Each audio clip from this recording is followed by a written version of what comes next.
క్రీస్తునాథుని యందు మిక్కిలి ప్రియులకు సహోదరి సహోదరులారా, ఆగమన కాలములో అడుగుపెడుతున్నాం. ఆగమనము అడ్వెంట్ అంటే వచ్చుట అని అర్థము. ఆగమన కాలము అంటే ప్రభువు రాకడ కొరకై సిద్ధపడేటువంటి కాలం. ఇక్కడ మనం ప్రభువు రాకడ అంటే రెండు విధాలుగా మనం చూడాలి. ఏమిటి అది? క్రీస్తు భగవానుడు 2000 సంవత్సరాల క్రితం చరిత్రలో ఇశ్రాయేలు దేశంలో ఒక పసిబాలునిగా బెత్లెహేము నగరములో పశువుల కొట్టములో జన్మించాడు. దేవుడే మానవుడిగా ఈ లోకములో మానవ రక్షణార్థమై జన్మించినటి రోజు మహాపర్వదినం ప్రియులారా.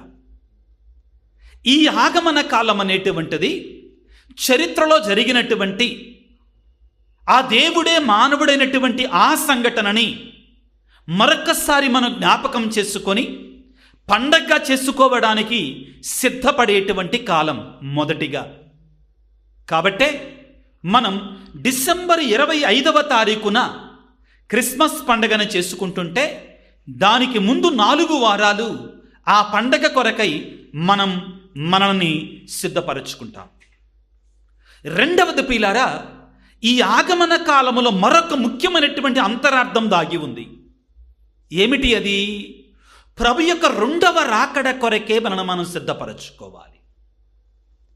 ప్రభు యొక్క చివరి రాకడ కొరకే మనం సిద్ధపరచుకోవాలి. ప్రభువు సువార్తలలో చెప్పినట్లుగా, ముఖ్యంగా ఈనాటి సువార్తలో మనం చదువుకున్నట్లుగా ప్రియులారా, ఆయన రాబోతున్నాడు దూతల సమేతముగా. లూకా సువార్త 21వ అధ్యాయము 27వ వచనములో, అప్పుడు మనుష్య కుమారుడు శక్తితోనూ మహిమతోనూ ఆకాశమున మేఘారూఢుడై వచ్చుటను వారు చూచెదరు. దేని గురించి మాట్లాడుతున్నాడు? క్రీస్తు ప్రభు యొక్క 2వ రాకడను గురించి మాట్లాడుతూ ఉన్నాడు. కాబట్టి ఈ ఆగమన కాలములో మనం ఆ ప్రభు యొక్క 2వ రాకడ కొరకి కూడా మనం సిద్ధపడాలి. దర్శన గ్రంథములో చివరి అధ్యాయములో మనం చదువుకుంటాం పిల్లారు. ఏమిటి అది? ఆయన త్వరలో రానై ఉన్నాడు. ఆయన త్వరలో రానై ఉన్నాడు. ఈ మాటలు విన్నటువంటి వారందరూ కూడా ప్రభువా త్వరగా వేంచేసిరమ్ము అని పలకాలి. ఆగమన కాలములో ప్రభు యొక్క కడరాకడ కొరకే మనందరం కూడా సిద్ధపడాలి.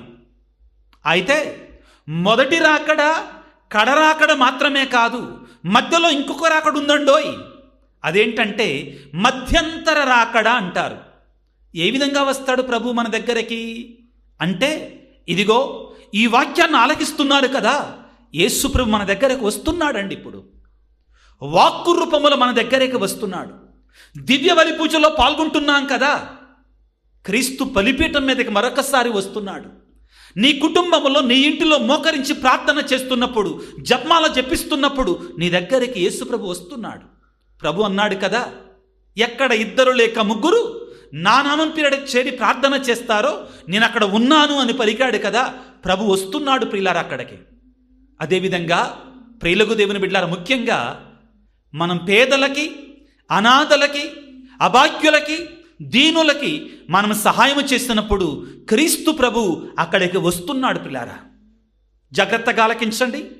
మనం ఈ మధ్యంతర రాకడ గురించి జాగ్రత్త పడకపోతే దేవుడు మనకి ఎన్నో అవకాశాలు ఇస్తున్నాడు ఆయనను కలుసుకోవడానికి, వాక్కు రూపంలో కలవడానికి, ప్రార్థన రూపంలో కలవడానికి, ఇతరులకి సహాయం చేసే రూపంలో కలవడానికి. వీటిని మనం జాగ్రత్త పడకపోతే ప్రియులారా, కడరాకడలో అయ్యో మనకి అనర్థమవుతుంది. జాగ్రత్త వహించాలి. ఏం చెయ్యాలి మనం ఇప్పుడు? మరి ఎలా సిద్ధపడాలి అంటే మీకందరికీ ఒక చిన్న ఉపమానం ప్రియులారా. ఒకరోజు ఒక చెట్టు మీద దారి ప్రక్కన ఒక గ్రద్ద ప్రశాంతంగా కూర్చొని ఉంది. చాలా బలమైనటువంటిది, దృఢమైనటువంటిది, ఆరోగ్యంగా ఉంది, చాలా ఆరోగ్యంగా ఉంది. అంతలోకి ఒక నక్క తన బుట్టలో ఏదో పెట్టుకొని వెళుతూ ఉన్నాడు. ఆ బుట్టలో ఏమున్నాయి? చిన్న చిన్న చేపలు, పిత్త పెరగలు ఉన్నాయి, చిన్న చిన్న చేపలు ఉన్నాయి. ఈ గ్రద్ద ఆ బుట్టల్లో ఉన్నట్టు చేపలను చూచింది. ఈ గ్రద్ద ఆరోగ్యవంతంగా ఉంది, శక్తి ఉంది, దానికి అన్నీ ఉన్నాయి. కానీ ఈ గ్రద్ద ఉండబట్టలేక నక్కబావా ఏంటి తీసుకుని వెళుతున్నావంటే, నక్క అసలే జిత్తులు మారేదండి. ఏమన్నది? నేను ఈ బుట్టలో ఈ ప్రాంతంలోని అత్యంత రుచికరమైనటువంటి చేపలను తీసుకొని వెళుతున్నాను అన్నది. ఎక్కడికి తీసుకొని వెళుతున్నావు? ఆ పక్కనే ఉన్న ఊర్లో బజార్లో అమ్మటానికి వెళ్తున్నా, మార్కెట్లో అమ్మటానికి వెళుతున్నాను. ఆ గ్రద్ద ఉండబట్టలేక, ఏంటి ఒక్కొక్క చేప ఎంతకిస్తావంటే, చాలా ఖరీదులే కానీ నీకైతే చాలా తక్కువకే ఇస్తాను అని చెప్పింది. ఎంత అంటే, ఏమి లేదు, ఒక్క చేపకి ఒక ఈకని పీకి ఇవ్వు చాలు అన్నాడు. గద్దలకి ఈకలు ఉంటాయి కదండి, పెద్ద ఈకలు. నాకు ఒక్క చేపకి ఒక్క ఈకని పీకి ఇవ్వు చాలు. ఓ సంతే కదా అని ఒక ఈకని పీకింది, నక్కకిచ్చింది. నక్క బుట్టలో నుండి ఒక చేపని గద్దకి ఇచ్చింది. బాగా రుచికరంగా ఉంది చేప. ఎలా ఉంది? బాగా రుచికరంగా ఉంది. ఇంకేముంది? ఇంకొకటి ఇవ్వు అన్నది. ఇంకొక ఈకి ఇవ్వు అన్నాడు నక్క. సరే అని పీకిచ్చింది. అలా ఒకటి అనుకుంటా ఆ విధంగా గ్రద్ద ప్రియులారా తన ఒంటి మీద ఉన్న ఈకలు మొత్తం పీకి తన పొట్టను తృప్తిపరచుకోవటానికి, తన యొక్క నాలుకను తృప్తిపరచుకోవటానికి, క్షణికమైనటువంటి ఆ ఆహారం ఇచ్చేదానిని తృప్తిపరచుకోవటానికి ఈకలన్నీ పీకిచ్చేసింది. ఇంకేముంది? నక్క ఆ బుట్టని పక్కకు పడవేసి గద్ద దగ్గరికి నడిచి వస్తున్నాడు. చెట్టు నిదానంగా ఎక్కుతున్నాడు. ఏంటి చెట్టు ఎక్కుతున్నావు? చెట్టు ఎందుకు ఎక్కుతున్నావు? ఏం లేదు, నీతో సహవాసం చేయటం. నీకు నాకు సహవాసం ఏంటి? నువ్వు అసలే జిత్తులు మారిదానివి అన్నాడు. ఇంకేముంది? గద్ద దగ్గరికి వెళ్ళాడు. గద్ద ఎగరలేకపోయిందండి. ఆ గ్రద్దను పట్టుకొని నక్క తన ఒడిలో పెట్టుకొని దారుణంగా చీల్చి చంపుకొని తినేసేసి. క్రీస్తునాథుని యందు మిక్కిలి ప్రియులారా, ఈ చిన్న ఉపమానం మనందరికి గొప్ప హెచ్చరిక కావాలి. ఈ ఆగమన కాలములో ప్రియులకు దేవుని బిడ్డలారా, ప్రభు యొక్క రాకడ కొరకే మనం సిద్ధపడుతుండగా అన్నిటికంటే ముఖ్యంగా మనము చేయవలసింది ఏమిటి అంటే, ఈ శరీర కార్యాల నుండి, ఈ శరీర ఇచ్ఛల నుండి, ఈ తుచ్చ విషయాల నుండి మనం దూరముగా ఉండాలి. ఈనాడు యేసు ప్రభువు తన యొక్క రాకడ కొరకై మనం సిద్ధపడాలంటే ఏమి చేయాలి అని నేర్పిస్తున్నాడు. లూకాసు సువార్త 21:34 ప్రభు అంటున్నాడు, ప్రభు రాకడ కొరకై సిద్ధపడేటువంటి వారు ఏ విధముగా ఉండాలి, ఏ విధముగా సిద్ధపడాలి అంటే, తుచ్చ విషయాసక్తితోనూ తాగుడుతోనూ చీకులు చింతలతోనూ మీరు మందమతులు కాకూడదు. చాలా ముఖ్యమైన సందేశం. తుచ్చ విషయాసక్తితోనూ గ్రద్ద ప్రియులారా, దేవుడు శక్తినిచ్చాడు, ఆరోగ్యవంతంగా ఉంది, కష్టపడి ఆహారాన్ని సంపాదించుకోవచ్చు. శోధనకి లొంగిపోయింది. తనకి శరీరాన్ని తృప్తిపరచుకోవడానికి దేవుడు మనకిచ్చినటువంటి 7 చావైన పాపాలలో ఒకటి భోజన ప్రియత్వము.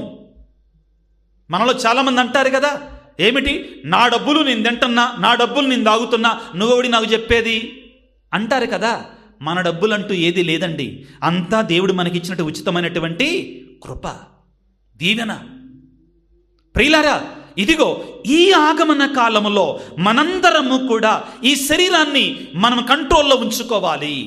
ఏ విధంగా? మనం టీవీని ఎక్కువ చూస్తున్నామా, దానిని కంట్రోల్లో ఉంచుకుందాం. పరిశుద్ధ ఫ్రాన్సిస్ పాపు గారు ఏమంటారంటే, క్రైస్తవుడు చేయవలసిన నిజమైన ఉపవాసం ఈ ఆధునిక కాలంలో పిల్లలు ఏమిటి అంటే, టీవీ నుండి, ఫోన్ నుంచి స్క్రీన్ ఫాస్టింగ్ అంటారండి. Fasting from the screen. What is screen? ఆ మొబైల్ స్క్రీను, ఆ టీవీ స్క్రీన్ నుంచి మనం ఫాస్టింగ్ చేయాలి. ఇంకా మనం చేయాల్సిన పెద్ద ఫాస్టింగ్ ఏంటో తెలుసా? ఈ ఆగమన కాలంలో ఇతరుల గురించి చెడు మాట్లాడటం, దీని నుంచి మనం ఫాస్టింగ్ చేయాలి. అదేవిధంగా మనలో ఈ దేవుడిచ్చినట్టు 10 ఆజ్ఞలకు వ్యతిరేకంగా ఏ పాపాలు ఉన్నాయో, ఏ శరీర కార్యాలు ఉన్నాయో వాటన్నిటికీ మనం జాగ్రత్త పడాలి, వ్యతిరేకంగా జీవించాలి. ప్రభు ఒక్క మాట అంటాడు ఈనాటి సువిశేషములో. లూకాసు వార్త 21వ అధ్యాయములో మీరు 36వ వచనంలో మీరు రానున్న సంఘటన నుండి రక్షించబడటానికి మనుష్య కుమారుని సమక్షమున నిలబడుటకును కావలసిన శక్తిని పొందుటకై జాగరూకులై ప్రార్థన చేయండి. ప్రియులారా, ప్రభు వచ్చినప్పుడు ఆయన సముఖములో మనం నిలబడగలగాలి. తల ఎత్తుకుని నిలబడగలగాలి. తల దించుకునేటువంటి రీతిగా ఉండకూడదు. ప్రభు మనల్ని ప్రశ్నిస్తుంటే ఏమయ్యా, ఏమమ్మా, క్రైస్తవుడు అని చెప్పుకొని, క్రైస్తవురాలను చెప్పుకొని నువ్వు ఇట్లాంటి పనులు చేస్తావంటే తల దించుకునేటట్లుగా ఉండకూడదు.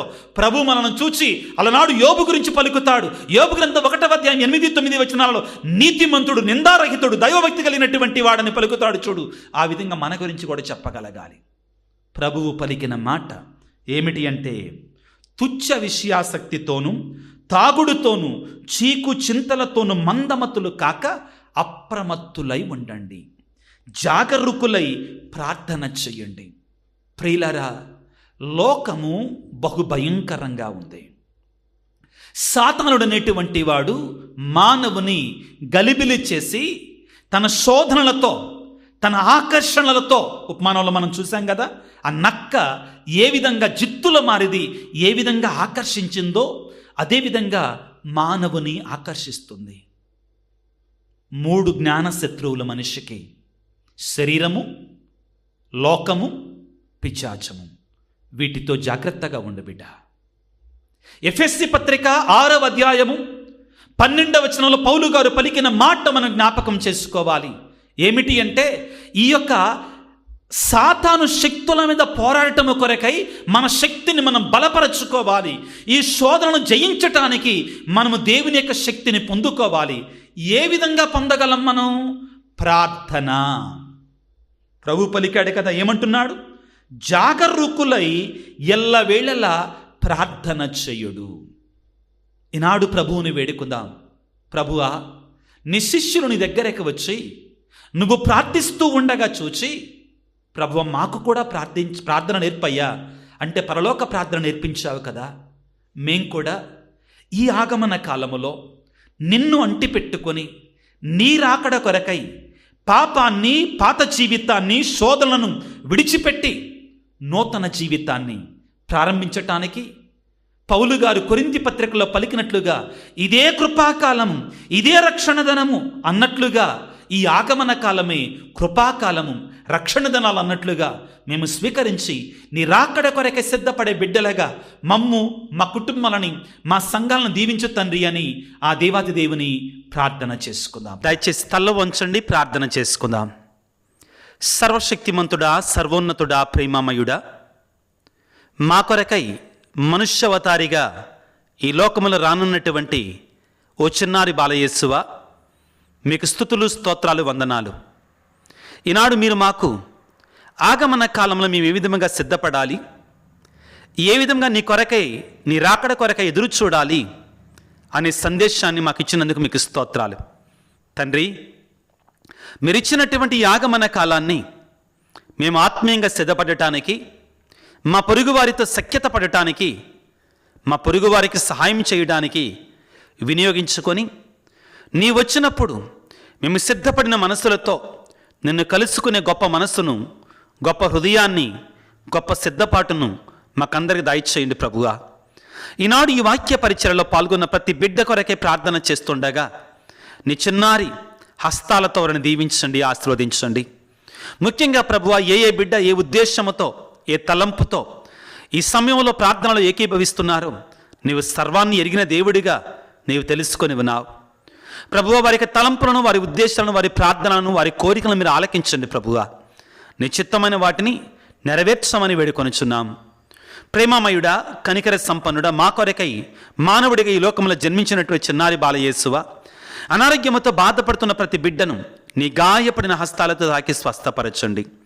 కుటుంబాలలో శాంతి, సమాధానం వారికి నీ నిజమైన శాంతిని, సమాధానం దయచేయండి.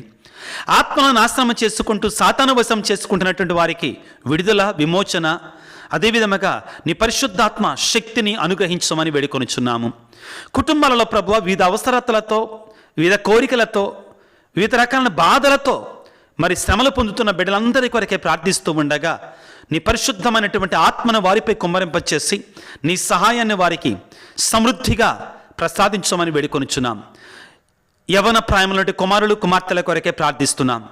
వారు ప్రభువా వారి పాదాలు తొట్టిల్లకుండా నీ యొక్క ఆగమన కాలంలో నీ రాకడ కొరకే సిద్ధపడేట్లుగా వారిని దీవించండి, ఆశీర్వదించండి. భార్యాభర్తలను దీవించండి. వారి మధ్యలో ప్రేమ బంధాన్ని బలపరిచి సఖ్యతను ఏర్పాటు చేయండి. వృద్ధాప్యంలో ఉన్నటువంటి వారి కొరకే ప్రార్థన చేస్తున్నాం. తండ్రి, వారికి మంచి ఆరోగ్యాన్ని, వృద్ధాప్యంలో శాంతిని, సమాధానం దయచేయండి. పసిపిల్లల కొరకే ప్రార్థిస్తూ ఉండగా వారి మంచిని నేర్చుకుంటూ మంచి ఆయురారోగ్యాలతో ఎదుగులాగా దీవించమని వేడుకొనుచున్నాం. మరొకసారి ప్రభువా, ఈ వాక్య పరిచయలో పాల్గొన్న ప్రతి బిడ్డను దీవించి ఈ ఆగమన కాలంలో ఆత్మీయంగా సిద్ధపడే కృపని నాకు మాకు అందరికి దయచేయమని మా నాథుడైన క్రీస్తు ద్వారా వేడుకొనుచున్నాము తండ్రి, ఆమెన్. ప్రభువు మీతో ఉందురుగాక, మీ ఆత్మతో ఉందురుగాక. సర్వశక్తి గల సర్వేశ్వరుడు పిత, పుత్ర, పవిత్ర ఆత్మ మిమ్ము మీ కుటుంబాలను చల్లగా దీవించి ఆశీర్వదించి కాపాడుదురుగాక. God bless you. దేవుడు మిమ్ము దీవించుగాక. ఆమెన్.